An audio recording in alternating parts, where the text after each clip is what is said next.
Golfing with back pain and sciatica just is not fun. Sometimes it even just keeps people off the course. Definitely just can ruin your round.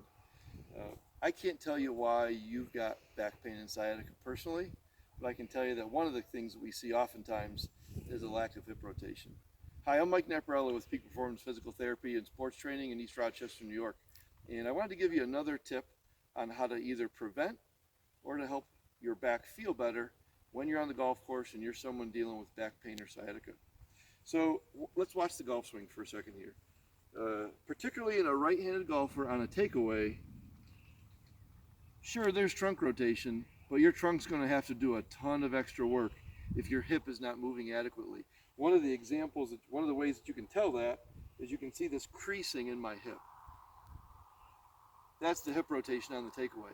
So how would I warm that up if I want to get ready before I step on the course to make sure my hip's moving well? So what I'm going to do is I'm going to plant my feet in a stance that I like. I'm going to hold the ends of a club. This happens to be a 7-iron. You could be holding a shorter club. Don't even have to be holding the ends of it. But the idea is that I'm going to keep my elbows close to me. I'm going to hold the weight on the inside border of that shoe. We know that on the takeaway I don't want to be here, so I'm going to mimic that authentically. I'm going to keep that weight on the inside border of my foot, and I'm going to begin clockwise, rotating my trunk and my pelvis around, and you can see this angle here of my pelvis creates a crease.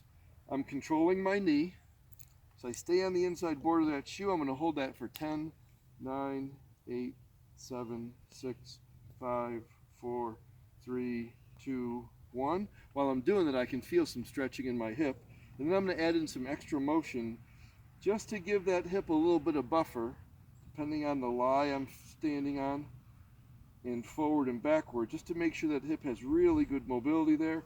If you want, you can even add some little circles, but all the while I've got that pelvis turned. Now if you do that a few times, that hip on that takeaway side is going to be nice and warmed up to get the rotation that you need on your backswing to be able to do the golfing you want. Good luck with your back.